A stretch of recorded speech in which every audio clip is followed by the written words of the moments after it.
বিসমিল্লাহির রহমানির রহিম।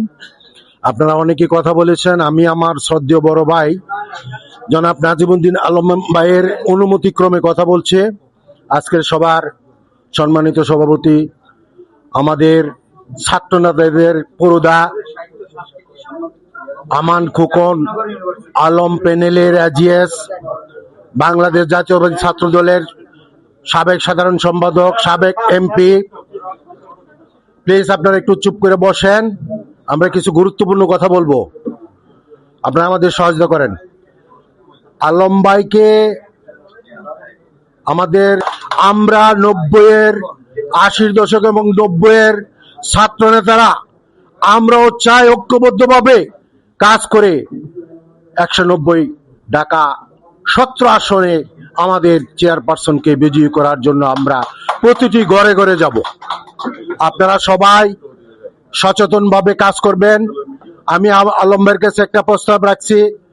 আমার কাছে সেগুন ভাই বলছিল এবং আমাদের আরো সিনিয়র নেতা যারা আছেন, আমাদের সালাম ভাই সহ আরো ডোনার ভাই, সেগুন ভাইয়ারা বলছিল 90-এর ছাত্র নেতাদেরকে ঐক্যবদ্ধ করে মাঠে নামানোর জন্য। তো আমরা ঐক্যবদ্ধ আছি, আমরা কাজ করব। আলম ভাই আমাদেরকে দিক নির্দেশনা দিবেন। আলম ভাইয়ের নেতৃত্বে আমরা মনিটরিং টিম করব। আমরা 5টা থানায় 5টা মনিটরিং টিম করে দেওয়ার জন্য আলম ভাইকে বলবো এবং প্রতিটি টিমে 90 ছাত্র নেতাদের ভিতর থেকে 10 জন করে সদস্য নিয়ে আপনি 5টা মনিটরিং টিম করে দিবেন। যারা ফিল্ডে কাজ করতেছে তাদের কোথাও কোনো সমস্যা হচ্ছে কিনা, তারা অনেক জায়গায় গিয়া প্রবলেম ফেস করতে পারে, তাদের এই প্রবলেমটাকে সলভ করার জন্য আমরা তাদের ফলো আপ করবো এবং তাদেরকে আমরা সহযোগিতা করব।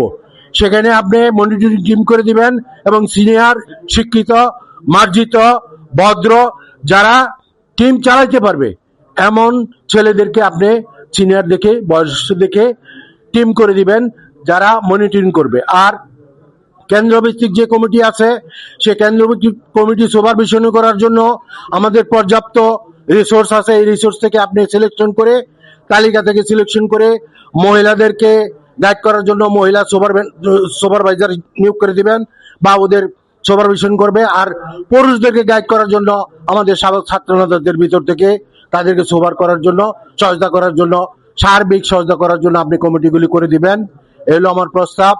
এখন বক্তব্য রাখবেন আমাদের আরেক 80-90 দশকের আমাদের সহযোদ্ধা আলম ভাইয়ের অত্যন্ত কাছের প্রিয়জন বেগম খালেদা জিয়া এবং তারেক রহমানের স্নেহভাজন আমাদের শাহজাহান মিয়া সম্রাট ভাইকে মূল্যবান বক্তব্য পরামর্শ দেওয়ার জন্য বলছি।